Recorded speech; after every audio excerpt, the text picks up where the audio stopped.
I'm Ethan, I'm 32 years old, and at my own family reunion, my father, in front of dozens of guests, raised a glass and called me a loser. Before I tell you about the moment his entire world came crashing down just minutes later, a moment that ended with his blood-curdling scream, let me know where you're watching from in the comments. It was the annual Matthews Family Father's Day reunion, an institution. Our sprawling Boston estate was buzzing, the air thick with the smell of catered barbecue and old money. To any outsider, we were the perfect American family. My father, Richard Matthews, was a real estate titan, a man who had built an empire from the ground up. He commanded respect, or at least he commanded fear. He moved through the party not like a host, but like a general reviewing his troops.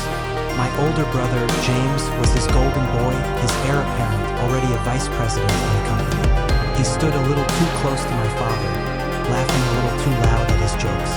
My younger sister, Sophia, was the quiet one, the artist, somehow managing to stay out of the line of fire, observing everything from a safe distance with a sketchbook in her hand. And then there was me, the disappointment, the investment strategist who went to New York instead of joining the family business. The son who, no matter what he achieved, was never quite good enough. This year, I thought, would be different. This year, I had a secret weapon. Parked out front, a machine of polished black steel and raw power, was a brand new Porsche 911 Turbo S. A $200,000 peace offering. A desperate, oversized bid for a single crumb of approval. Dinner was served on the patio overlooking the perfectly manicured lawns. The sun was setting, casting long shadows. My father stood, tapping his glass for attention. He gave his usual speech, praising James's latest deal, complimenting Sophia's recent art exhibit. He smiled, a big, practiced politician smile. Then his eyes, cold and calculating, found mine across the table. I am a fortunate man, he boomed, his voice carrying across the silent crowd. I'm proud of all my children. He paused, letting the words hang in the air, except for the loser sitting at the table. A few guests let out awkward, sycophantic laughs. My brother James smirked. My mother, Caroline, stared intently at her plate, her knuckles white around her fork. The world seemed to slow down. I felt every eye on me, waiting for me to crumble, to get angry, to make a scene. But I didn't. Instead, I calmly folded my napkin. I stood up, my chair making a soft scraping sound on the flagstones. I reached into my jacket pocket and pulled out a simple, white business envelope. I walked over to the head of the table and placed it squarely in front of my father's plate. His smug expression faltered, replaced by confusion. For you, Dad, I said, my voice steady and clear. Happy Father's Day. Then I turned and walked away. I didn't run. I walked past the stunned faces of my family, through the house and out the front door. I got into the Porsche, the key fob feeling heavy in my hand. The engine roared to life, a beautiful, angry sound. As I pulled out of the long, winding driveway, my rearview mirror caught a flash of movement. My father, bursting from the house, the white envelope clutched in his hand. And then I heard it, even over the sound of the engine. A scream. It wasn't a scream of anger. It was the sound of a man watching his entire world burn to the ground. It was the sound of a world collapsing. That scream was the final, guttural punctuation mark on a 32-year-long sentence of quiet suffering. It was the sound of a dam breaking. To understand why that sound was, to me, the sweetest music, you have to walk back with me through the long, polished, and utterly cold hallways of my childhood. I remember being 10 years old with a vividness that still feels raw. I'd poured my heart into studying for a history final, a subject that fascinated me, a world of stories so different from my own. For 2 weeks, I made flashcards. I reread chapters until the pages were soft. I practically lived and breathed the American Revolution. The day I got the test back, I saw the grade circled in red at the top and my heart soared. A B+. It was a solid, hard-earned B+. In my 10-year-old world, it was a triumph. I burst through the doors of our house, the screen door slamming behind me, and ran, my sneakers squeaking on the marble floors, towards my father's home office. That room was the center of our family's universe, the source of all power, a place that smelled perpetually of leather-bound books and the faint, acrid scent of his expensive cigars. The door was slightly ajar. I pushed it open gently. "Dad," I said, my voice filled with a breathless excitement.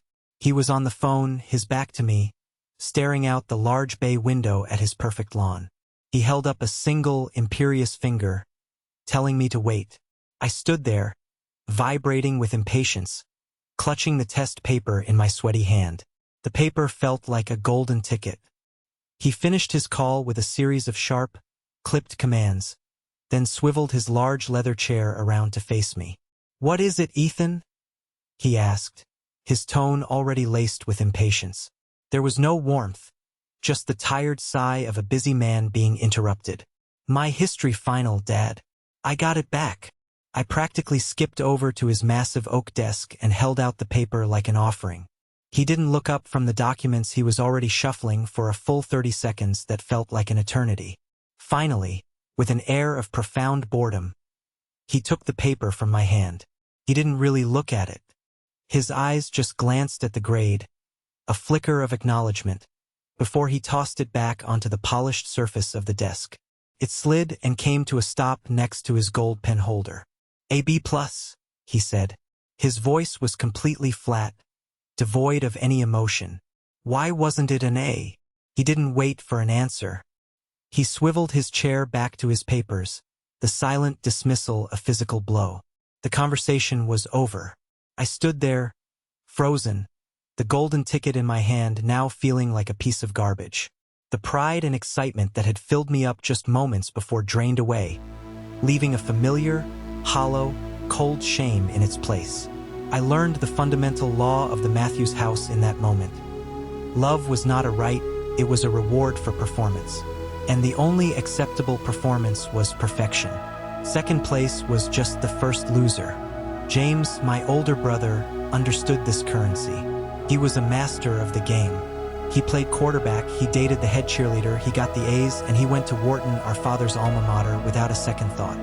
He was a perfect reflection of Richard, a clone in a younger body, and for that he was showered with praise. I remember one dinner when James, then a junior in high school, mentioned he'd been named most likely to succeed in the yearbook. My father stood up, poured a glass of champagne, and made a toast to his heir. The same week, I had won a statewide mathematics competition. When I mentioned it, my father just grunted and said, "Don't let it go to your head. No one likes a show-off." Sophia, my sister, found her own way to survive. She retreated into her art, her silence a shield. She was quiet, observant, and she made herself so small that my father often forgot she was even there. It was a brilliant strategy, but I stupidly kept trying to win. I thought if I just achieved enough, if I became undeniably successful on my own terms, he would have no choice but to respect me. I graduated summa cum laude from Cornell. I worked 2 jobs through college, so I would never have to ask him for a dime. I clawed my way into a cutthroat investment firm in New York and became a vice president before I was 30. It was all for nothing. Every milestone was met with a grudging nod, a dismissive comment, or a pointed comparison to James's real-world work of building things with bricks and mortar. The Porsche was my last, desperate, all-in bet. It was a monument to my success, a $200,000 scream of, "Look at me! Are you insane, Ethan?" My best friend and colleague, David Chan, had said, his voice echoing in the noisy Wall Street bar where we were grabbing a drink. He was the only person I could be truly honest with. 200 grand? For a guy who introduces you as his other son? What are you trying to prove? I watched the foam on my beer settle. "It's not just a car, Dave," I argued, trying to convince myself as much as him. "It's a strategic investment. It's a language he understands. It's not about love anymore. It's about respect. Maybe if he sees that I can casually drop that kind of money, he'll finally see me as a peer, not a charity case. Maybe it opens the door for us to, I don't know, co-invest in something, to finally connect on his level." David just shook his head slowly, his expression a familiar mix of pity and frustration. He'd seen me go through this cycle for years. You're trying to buy a seat at a table where you were never welcome, man. His approval has nothing to do with your bank account. He was right. I knew he was right, but I was a gambler who was pot committed. I had to see the final card. What I didn't tell David, what I couldn't tell anyone, was the real reason for my reckless gamble. The secret ace I had up my sleeve. It had started 3 months earlier with something so mundane it was almost comical. A routine physical. My doctor, a new guy who was aggressively thorough, was reviewing my family medical history. So, your father's side has a history of hereditary cardiomyopathy, he said, tapping his pen on my chart. It's a genetic condition. Given your age, I'd strongly recommend we do a full genetic screening. It's simple, non-invasive, just a blood draw. Better to be proactive. I agreed without a second thought. It was just another bit of data in a life obsessed with data. A few weeks later, an email popped up in my inbox with the subject line, "Your lab results." I opened the attached PDF, expecting to see a lot of medical gobbledygook. I scrolled down, looking for a simple positive or negative. Instead, a sentence, highlighted in a sterile gray box, jumped out at me. Patient shows no genetic markers for hereditary cardiomyopathy associated with the provided family history. I frowned. That was good news, right? A sigh of relief. But something felt off. I kept reading, scrolling through pages of data I didn't understand, until I reached the summary analysis at the end. And that's when my world tilted on its axis. A single, clinical, devastating sentence. Analysis of submitted genetic data indicates a 0% probability of paternity with individuals sharing the reported paternal lineage. 0%. The words swam before my eyes. Felt like a typo. A catastrophic, life-altering typo. I read it again and again. My heart started pounding. A wild, panicked bird trapped in my chest. A slideshow of my life flashed before my eyes. Every cold shoulder, every dismissive comment, every time I felt like a stranger in my own home. It wasn't my imagination. It wasn't me being too sensitive. It was real. I had to know for sure.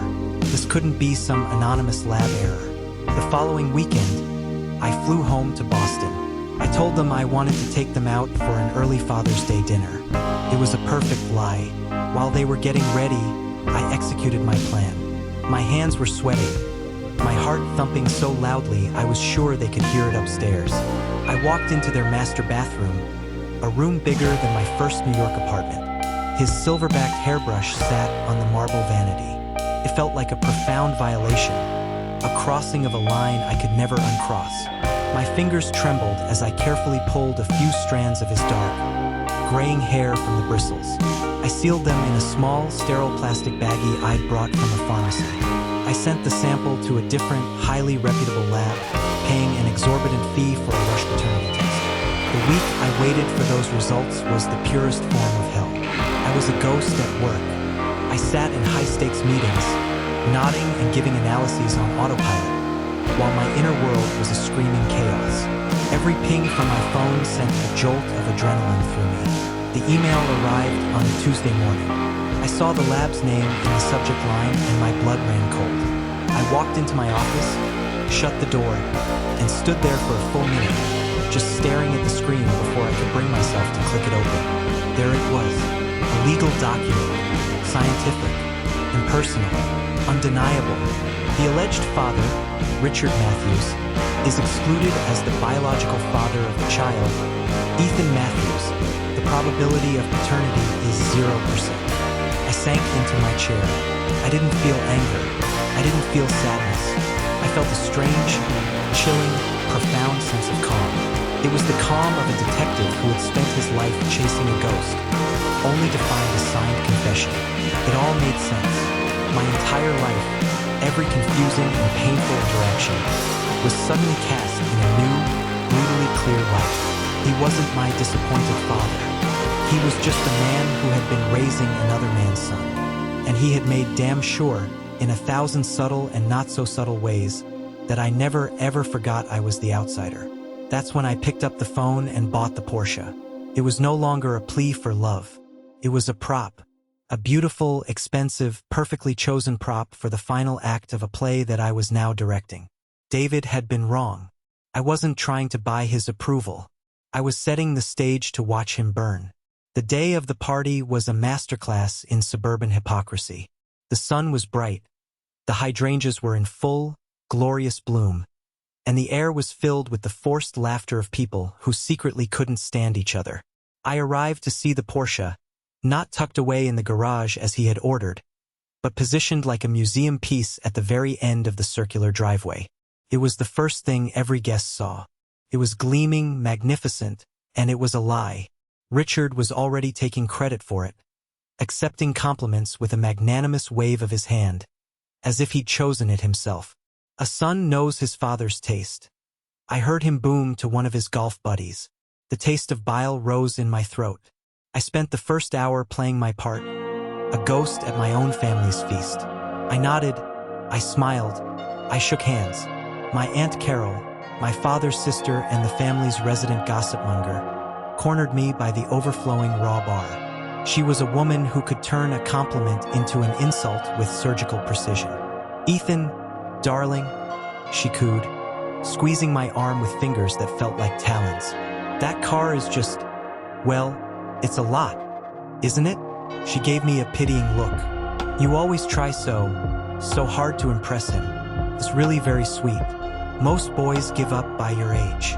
Every word was a perfectly polished stone designed to make me feel small, to reinforce the narrative that I was the desperate child forever chasing an impossible goal. I just smiled. "He's worth it," I said, the lie tasting like ash. I saw my brother, James, holding court by the pool. He was retelling some story about a business trip, gesturing wildly, his audience of younger cousins and sycophantic junior employees laughing on cue. His fiancée, Jessica, a woman who looked like she'd been assembled from a catalog of country club aesthetics, hung on his arm, her diamond ring catching the sun. She spotted me and waved me over, her smile as bright and fake as a department store mannequin's. "Ethan, there you are," she chirped. "We were just talking about your car. Or, I guess, Dad's car now." She giggled. "James was saying he's going to have to get a new one to keep up." James clapped me on the shoulder, a gesture that was supposed to look friendly, but felt more like a claim of ownership. "Yeah, little brother trying to show the old man up?" he said with a wink to his audience. "Don't worry, I'm closing the Markham deal in the seaport next week. That'll be a real present for him. Something with bricks and mortar, not just 4 wheels." He was boasting, preening for his father who was just out of earshot. It was a perfect, arrogant performance, and I knew from a source inside the Markham group that the deal was already dead. The irony was delicious. "I'm sure he'll love that, James," I said, my voice neutral. "I'm just happy to contribute." I extricated myself and went looking for the only person in this whole charade I could stand. My sister, Sophia.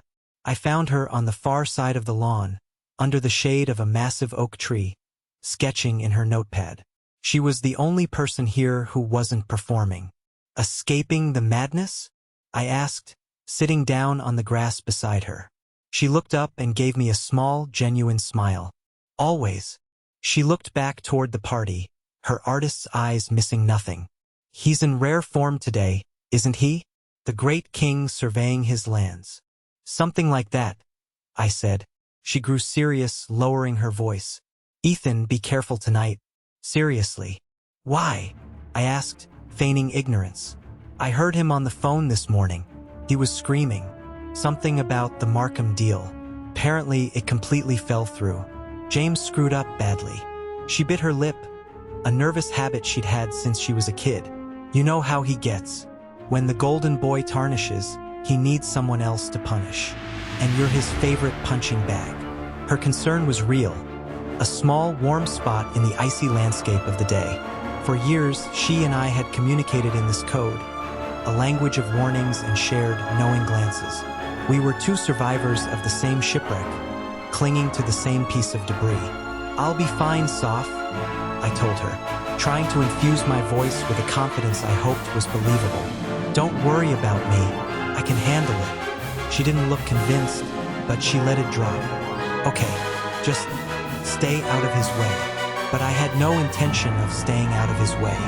As I walked back toward the patio, the sun beginning its slow descent, I felt a strange sense of purpose. All the players were in place. The stage was set. Everyone was playing their part in this grand illusion of the perfect, powerful family. And I was the one holding the pin that was about to pop the whole glittering bubble. Just before we were called to dinner, James cornered me near the grand French doors leading to the patio. The earlier bravado was gone. His face was pale, his eyes darting nervously towards our father. He'd clearly been given the news about the Markham deal. "Hey," he said, his voice low and urgent.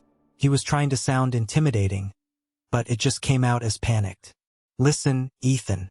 Dad's in a really bad mood. A really bad mood. So whatever you're thinking, don't say anything smart. Don't cause a scene. Tonight is not the night to rock the boat. It wouldn't be good for the family brand." He was sweating. The golden child was terrified. He wasn't warning me to protect the family. He was warning me because he didn't want any more of our father's volcanic anger directed his way. He needed me to be the lightning rod, just like always. "Don't worry, James," I said, my voice eerily calm. I looked him straight in the eye. "I'm not going to rock the boat." I paused. "I'm going to sink it." The color drained from his face. He opened his mouth to say something, but no words came out. I stepped around him and walked out onto the patio, taking my seat for the final supper. The air was getting cooler. A storm was coming. The world seemed to shrink until it was just the space between me and my father. The 60 feet of manicured lawn, expensive flagstone, and flickering candlelight might as well have been a boxing ring. The murmur of the guests faded into a dull hum, like the sound of the ocean heard from a great distance. My senses felt strangely heightened. I could smell the heavy, sweet scent of the white roses in the centerpiece, a smell I would forever associate with this moment. I could feel the slight tremor in the table as a server refilled a water glass nearby. I could taste the metallic tang of adrenaline in the back of my throat. My father cleared his throat, a theatrical sound that drew every last ounce of attention in the yard. He loved this part, the patriarch bestowing his wisdom, his approval, his judgment. His words could make or break your week, your month, your year. He held that power, and he savored it, rolling it around on his tongue like a fine wine before he spoke. "Every year," he began, his voice smooth and confident, "we gather here, not just as a family, but as a testament to what we've built." He gestured vaguely at the house, the grounds, the well-dressed guests. It was a gesture of ownership, of utter and complete control. "We've built this through hard work, through dedication, and through loyalty." The word loyalty was aimed, like a dart, across the table. His eyes swept the table, a king reviewing his court. He nodded at James. "My son James understands this. He is out there every day, fighting in the trenches, continuing the legacy. He makes me proud." James visibly swelled with the praise, puffing out his chest and trying to look worthy. I saw the profound relief wash over him. He was safe. The public execution for the failed Markham deal was not going to be tonight. He shot a quick, triumphant glance at me. He then turned his gaze to Sophia, his voice softening ever so slightly. "And my daughter, Sophia, her creativity, her vision. She brings beauty to the family name. She makes me proud." Sophia gave a small, tight smile that didn't reach her eyes and looked down at her lap, her standard defense mechanism. She was dismissed, but safely. I knew what was coming next. It was a familiar, brutal pattern. Praise for them, a deliberate public silence for me. The omission was his favorite tool. It was a way of erasing me, of telling the world that I wasn't even significant enough to be mentioned. A ghost at the feast. But tonight, I could feel a different energy emanating from him, a darker intent. The failure of the Markham deal had left him wounded, and a wounded predator is the most dangerous. He wasn't just going to omit me, he was going to make an example of me. I looked across at my mother. Her face was a mask of strained neutrality, a porcelain doll on the verge of cracking. She was staring at the intricate design of the tablecloth, tracing it with her eyes, as if it held the answers to the universe. She was a professional at this, at disappearing in plain sight whenever my father went on the warpath. For a fleeting moment, a flash of hot, white anger shot through me, directed entirely at her. Why did you never stand up for me? Why did you let this happen for 32 years? The question screamed in my mind, a silent, bitter accusation. My eyes scanned the crowd. I saw our old housekeeper, Maria, standing by the kitchen door, her arms crossed.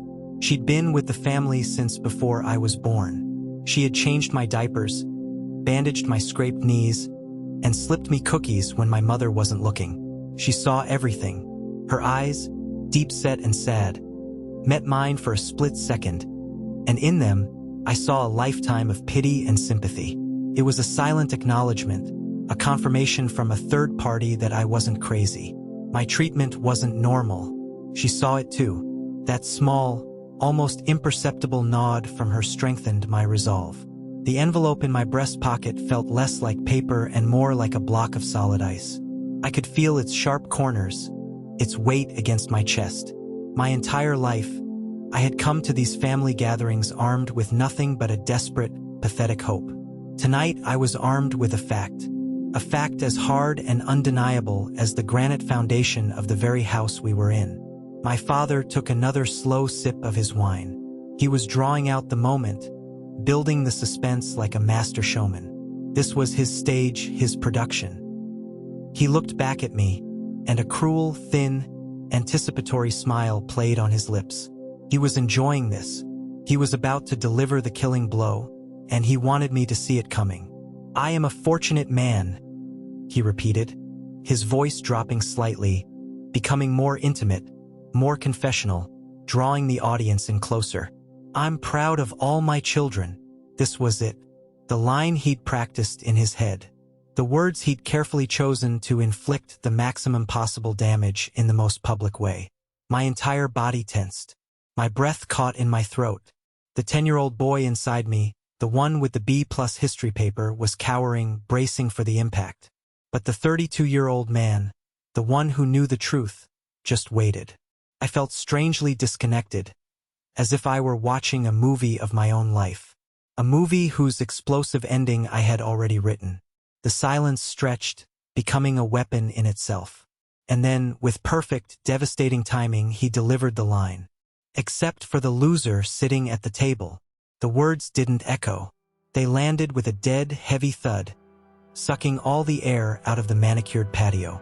For a split second, there was a profound, absolute silence, the kind of silence that follows a car crash. No one knew how to react. People's smiles froze on their faces. Was it a joke? A horribly misjudged, cruel jest from a man who'd had too much expensive wine? Then the spell broke. A few of my father's oldest business cronies, men who had built their own smaller fortunes by riding his coattails, let out forced, barking laughs. It was the sound of loyalty being performed, an ugly and jarring noise in the stillness. Across the table, James, basking in the glow of his own safety, allowed himself a small, smug smirk. He couldn't help it. The relief and the lifelong resentment of me were too powerful. He shot me a look that was pure, triumphant condescension. See? This is what you get. This is who you are. His fiancée, Jessica, ever the follower, giggled nervously, covering her mouth with a perfectly manicured hand. The rest of the guests, dozens of them, just shifted uncomfortably in their expensive seats. Their eyes darted from my father's triumphant face to my own, then quickly away, as if they were afraid of getting caught in the crossfire. They were witnessing a public flaying, a ritual humiliation, and they didn't know whether to look away in shame or stare in morbid fascination. My mother's face, if it was possible, grew even paler. She looked like she might be physically sick. She squeezed her eyes shut for a long moment, a silent, futile prayer that this wasn't happening. And me? I just sat there. I let the insult hang in the air like poison gas. I let the sycophantic laughter echo and then die down. I let the full weight of his casual, public cruelty settle over the patio. I wanted everyone to feel it. I wanted them to sit in the uncomfortable silence and be forced to acknowledge what kind of man Richard Matthews truly was. I wanted them to be witnesses. Then, when the silence returned, thicker and more suffocating than before, I moved. There was no anger in my movements. There was no haste. There was just a calm, deliberate precision that was more unsettling than any outburst could have been. I picked up my heavy linen napkin, folded it neatly, and placed it beside my plate. I pushed my chair back from the table. The scraping sound of its legs on the flagstones was unnaturally loud, a single sharp sound in the dead air. I stood up. Every eye was on me now. They expected me to yell, to curse him out, to storm off in a tearful rage. They expected a show, a dramatic scene that would give them something to whisper about for weeks. I was going to give them one, but it was not the one they were anticipating. My father watched me from the head of the table, a triumphant, challenging glint in his eye. He thought he'd won. He thought he had finally, definitively broken me in front of the entire world that mattered to him. I began to walk. I walked the length of the table, my footsteps measured and steady. The path felt 100 miles long. I could feel the heat from the candles as I passed. I could see the shocked, confused, and pitying faces of my extended family turning to follow my progress.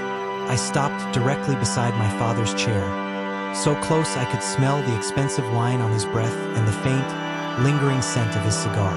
He had to crane his neck to look up at me. His expression was a perfect mask of arrogance and annoyance. "Do you have something to say, Ethan?"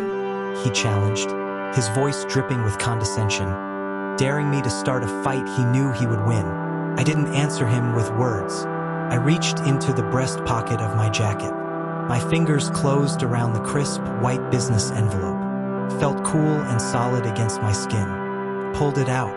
In the flickering candlelight, it looked so innocent, so mundane. I held it out. He stared at it, his brow furrowed in confusion. What was this? A letter? A card? I didn't say a word. I simply leaned forward and placed the envelope on the table, right next to his half-empty wine glass. It landed with a soft, definitive sound that seemed to echo in the profound silence. "For you, Dad," I said. My voice was quiet, but it cut through the dead air like a knife. It was perfectly steady. "Happy Father's Day." His eyes narrowed. He looked from the plain white envelope to my face and back again, searching for a sign, a clue to this bizarre behavior. He found none. My face was a blank slate, an unreadable mask of calm. And then I turned my back on him. I turned my back on all of them. I walked away from the table, away from the silent, staring guests, away from the family that was never really mine. I walked through the grand French doors, into the house that had always felt more like a museum than a home. My footsteps clicked, sharp and clear, on the black and white marble floors of the grand foyer. I didn't look back, not once. I walked straight out the heavy oak front door and into the cool night air. The Porsche was waiting for me, a sleek black shadow under the moonlight, a promise of escape. The valet, a young kid who looked utterly startled to see me, scrambled to open the driver's side door. I gave him a curt nod and slid into the seat.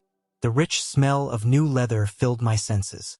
I put the key in the ignition and twisted. The engine exploded to life, a deep, throaty, angry growl that shattered the night's oppressive silence. It was the sound of shackles breaking. It was the sound of freedom. I put the car in gear and started to pull away, the tires crunching softly on the gravel of the circular driveway. As I completed the turn to head for the road, I glanced in my rearview mirror. It was a reflex, and what I saw would be burned into my memory for the rest of my life. The front door of the house flew open with such force that it slammed against the stone wall. My father, Richard Matthews, stumbled out onto the porch. He looked wild. His perfectly coiffed hair was a mess, as if he'd been tearing at it. His face, usually a carefully composed mask of controlled power, was contorted with a raw, primal emotion I had never seen on him before. It was a terrifying cocktail of disbelief, horror, and incandescent rage. In his trembling hand, he was clutching the contents of the envelope, the paternity test results. He looked from the paper to my departing car, his mouth opening and closing silently, like a fish gasping for air. He took a staggering step forward, then another, as if he was going to try and run after me. And then he screamed. It wasn't the bellow of an angry man. It wasn't the yell of a frustrated patriarch. It was a raw, guttural, animal sound of pure, soul-deep agony. It was the scream of a king who had just watched his crown melt, his castle crumble to dust, and his entire identity vaporize before his very eyes.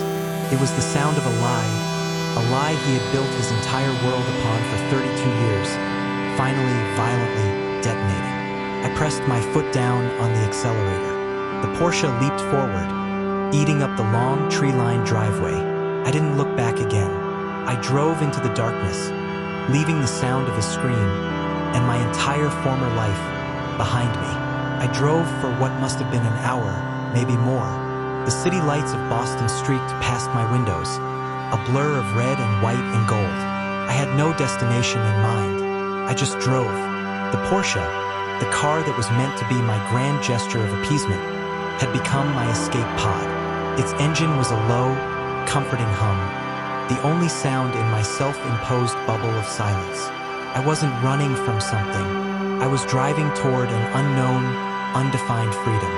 Eventually, the adrenaline began to fade, replaced by a profound, bone-deep exhaustion. I saw the glowing sign of a sleek downtown hotel and, on impulse, pulled into the valet lane. I needed a neutral space, a sterile room with no memories, no ghosts. I checked in, the concierge giving me an appreciative look as he took the keys to the Porsche. I rode the silent, swift elevator up to my room on the 25th floor. From the floor-to-ceiling window, the city looked like a carpet of scattered jewels. It was beautiful and completely impersonal. It was perfect. After a long, hot shower where I just stood under the water, letting the events of the night wash over and off me, I picked up my phone. I had turned it off the moment I got in the car. I knew what was waiting for me. I took a deep breath and powered it on. It was like opening a floodgate. The screen lit up, vibrating violently in my hand as a torrent of notifications poured in. A digital tidal wave of the chaos I had unleashed. 27 missed calls, 42 text messages. A morbid curiosity got the better of me. I scrolled through the log, an endless list of names. Richard, James, Richard, James, Aunt Carol, James, Richard, Richard, Richard. It was a symphony of panic. I decided to listen to just one voicemail from each of my primary tormentors. A final taste of the poison before I cut it out for good. First, James. I hit play. His voice, usually so smug and controlled, was a high-pitched shriek of pure panic and fury. Ethan, you son of a bitch. What did you do? What the hell did you do? You have humiliated this family. You are finished. Do you hear me? You are legally, financially finished. I'll sue you for slander, defamation. I'll sue you. Call me back. You coward. Call me back now. It was the desperate sound of a man whose golden inheritance had just been thrown into question. He wasn't angry about the family's honor. He was terrified for his wallet. Next, Richard. I had to take another breath before I could press play. His voice was unrecognizable. It wasn't the controlled roar of the patriarch. It was ragged, broken, laced with a terrifying, sputtering venom. You little bastard, he rasped, his voice cracking. You ungrateful parasite.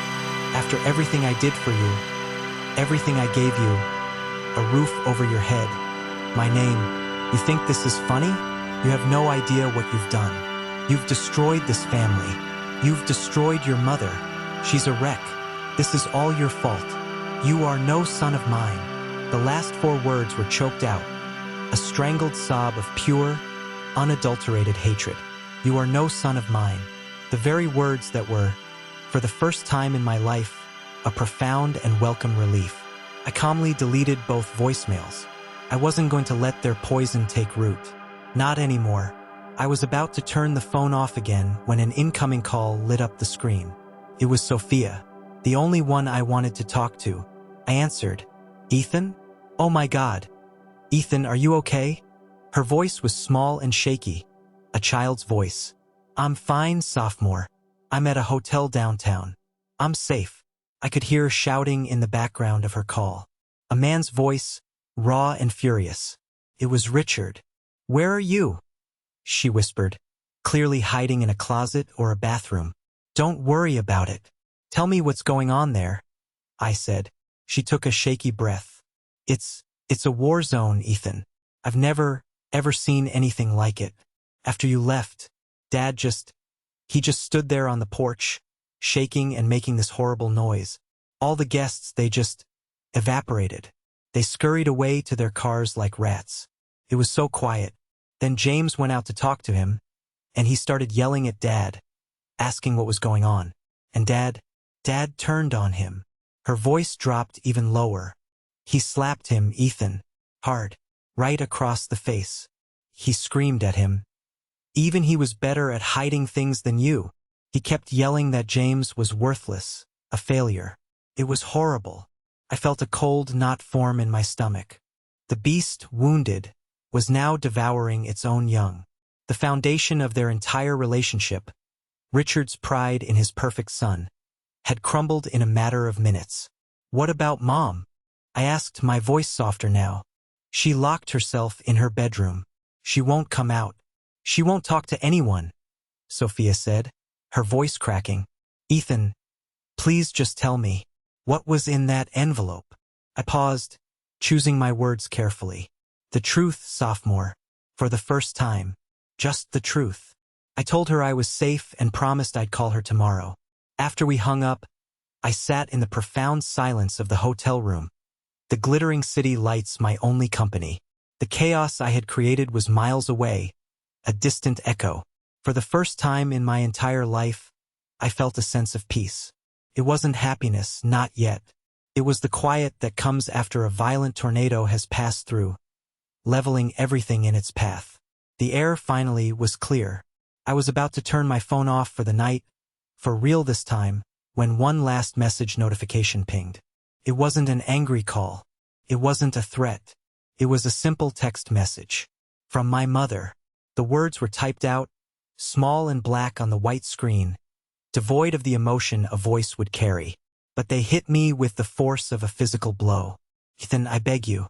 We need to talk. Please. I didn't reply to my mother's text that night, or the next morning. I let her plea hang in the digital ether. For 2 weeks, I lived in a self-imposed cocoon of silence. I went to work. I built complex financial models. I advised clients on multimillion-dollar deals. I functioned. On the surface, my life was the same meticulously organized machine it had always been. But underneath, the entire tectonic plate of my identity had shifted, and I was dealing with the seismic aftermath. I started seeing a therapist, Dr. Sharma, a sharp, insightful woman with kind eyes and a no-nonsense attitude. In our first session, I laid out the whole sordid story. When I was done, she looked at me and said something that stuck with me. You've spent your entire life auditioning for a role you were never cast in, Ethan. The great tragedy is that you were the only person who didn't know the play was a farce. The question now is, who are you without the audition? It was a terrifying and liberating question. After 2 weeks of silence, I finally sent my mother a one-line text. A cafe in Brookline, Saturday, 2 p.m. I chose the place. I set the time.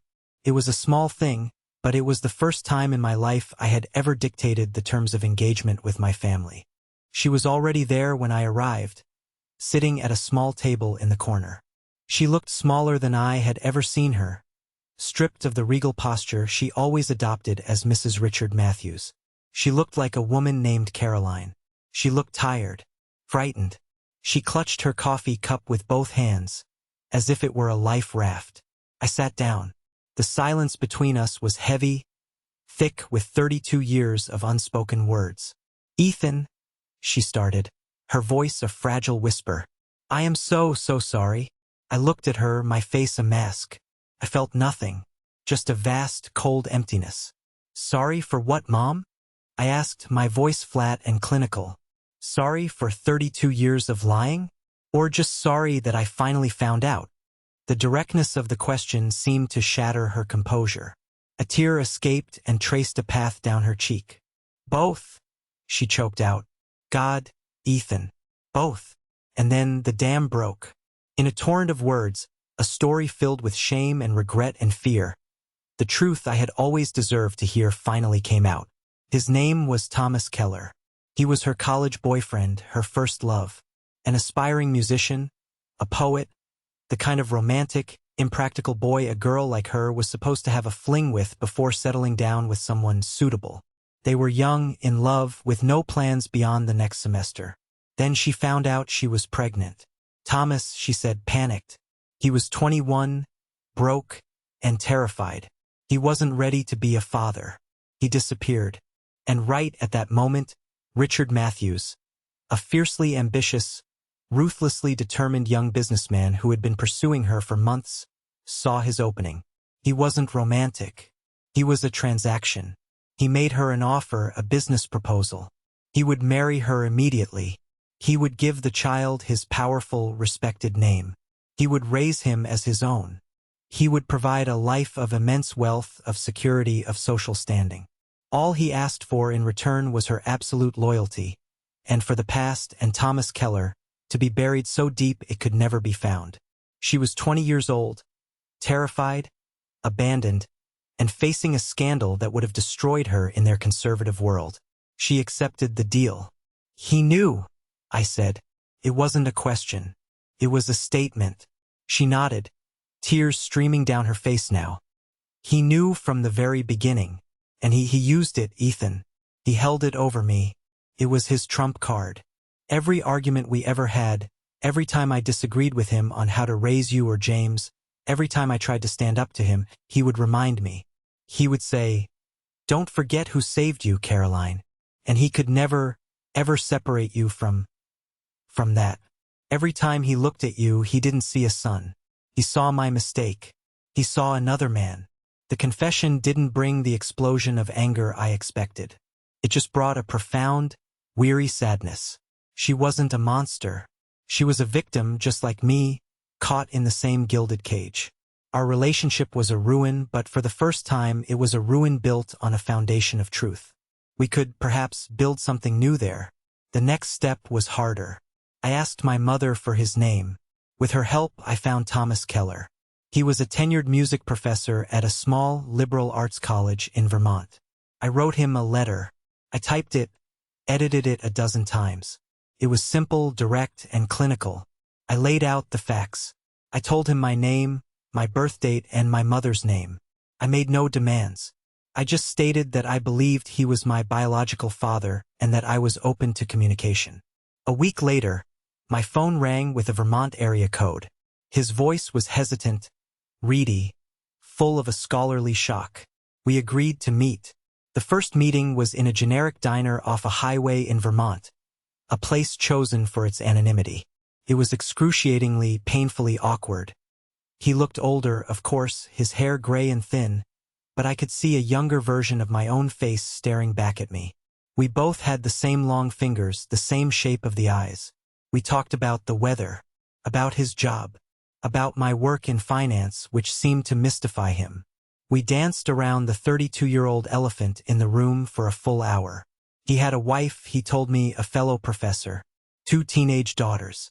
My existence was a grenade tossed into the peaceful landscape of his life, and he was terrified of the shrapnel. There was no movie moment hug. There was no instant, profound connection. We left with a stiff handshake and a vague, non-committal promise to maybe, possibly talk again sometime. It wasn't the warm, welcoming reunion I had secretly, foolishly, fantasized about. But it was real. It was a start. The final, crumbling pillar of my old life fell away about 4 months after the party. I got a call from a number I didn't recognize. It was Richard. His voice was different. The raw rage was gone, replaced by a strained, artificial politeness that was somehow more unnerving. He got straight to the point. His company, his empire, was trying to partner on a massive, legacy-defining real estate project with a hotshot developer named Markham. It was a smart city concept, requiring billions in financing and complex financial models that integrated technology investments. It was a deal that could save his firm's flagging reputation after a series of disastrously bad bets made by James. It was a deal that required my exact niche skill set. He didn't ask. He didn't apologize. He didn't even acknowledge the chasm between us. He commanded, "It is your duty, as a member of this family, to assist with this project. We need your expertise and your connections on Wall Street. I expect a full proposal on my desk by Monday." I let him finish his entire arrogant speech. I let the silence hang in the air for a long, delicious moment. "Mr. Matthews," I said, my voice perfectly calm, perfectly professional. "I'm looking at my client roster right now, and I don't see your name on it. My fiduciary duty is to my clients, not to the man who publicly and performatively called me a loser for his own amusement. I'm afraid I can't help you." I could hear his sharp, shocked intake of breath, the utter disbelief, the fury beginning to boil. Before he could unleash it, I said, "Goodbye," and I hung up the phone.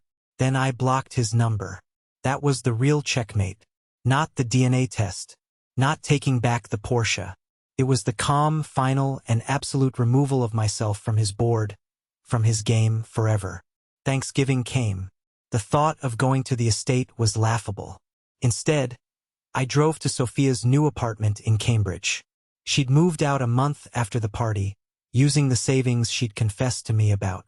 We ordered pizza and watched old, black and white movies. It was quiet, simple, and the most peaceful holiday I'd had in my entire life. During a commercial break, my phone rang. It was my mother. "I just wanted to say Happy Thanksgiving, Ethan," she said, her voice quiet. "Richard decided not to come to dinner with my side of the family today. It's a very quiet here." There was a pause, and I could hear her take a breath. "I'm proud of you, son. Not for your job or your money or any of that. I'm proud of the man you are." It was the one thing I had waited my whole life to hear, and it came at the one moment when I finally realized I didn't need to hear it to be whole. It's been over a year since that Father's Day, a day that feels like it happened in another lifetime, to another person. My life today doesn't look like a Hollywood ending where all the broken pieces are perfectly glued back together. It looks like reality, messy and complicated and beautiful. And for that, I am profoundly grateful. My relationship with my biological father, Thomas, is a work in progress. It isn't a fairy tale. There was no magical, instant bond. It's a slow, sometimes awkward, sometimes surprisingly easy process of getting to know a stranger who happens to share my DNA. We have coffee about once a month. I've met his wife, a kind, intelligent woman who has shown me more grace than I had any right to expect. I've met his daughters, my half-sisters, who look at me with a mixture of curiosity and confusion. It's complicated for everyone, but we're navigating it. We're trying. And I've learned that for relationships, sometimes, trying is the most important part. My relationship with my mother is being rebuilt from the ground up, on a new foundation of truth. It's not easy. The guilt she carries for her 32 years of silence is immense, and the deep well of resentment I held for so long doesn't just evaporate overnight. There are difficult conversations. There are tears. But we talk. We really talk. For the first time ever. We are slowly, carefully, learning to be a different kind of mother and son, one not defined by a secret. I haven't spoken to Richard or James since that day. I have no desire to. I hear things, of course, through Sophia. The company is struggling. Richard's reputation took a massive hit after the Markham deal publicly collapsed. His relationship with James is toxic, poisoned by blame and mutual disappointment. He is a king in a rapidly shrinking kingdom, a ghost rattling around a huge, empty house full of bad memories. I don't feel hatred for him anymore. I don't feel anger. I don't feel anything at all. He's just a name in a story that's finally over. Sophia and I are closer than ever. She and my friend David, who stood by me through all of this, they are my family. I'm learning that you don't just inherit a family, you build one. You choose it. And it's a structure built not on blood or obligation, but on respect, honesty, and showing up for each other when it counts, no matter what. Dr. Sharma was right. For so long, my life was an endless, exhausting audition. My success, my ambition, my entire being was a desperate attempt to prove my worth to a judge who was never, ever going to give me a passing score. The greatest discovery I made wasn't about who my father was. It was about who I am when I stop auditioning. I am a man who is good at his job. I am a man who is a loyal friend and a loving brother. I am a man who is finally, after 32 years, at peace in his own skin, on his own terms. The biggest lie I was ever told wasn't that Richard Matthews was my father. It was that I needed him to be. Thank you for listening to my story. I hope it resonated with you in some way. Have you ever been in a situation where you had to choose between a difficult truth and a comfortable lie? Share your story in the comments below, and don't forget to like this video and subscribe so you don't miss what's next.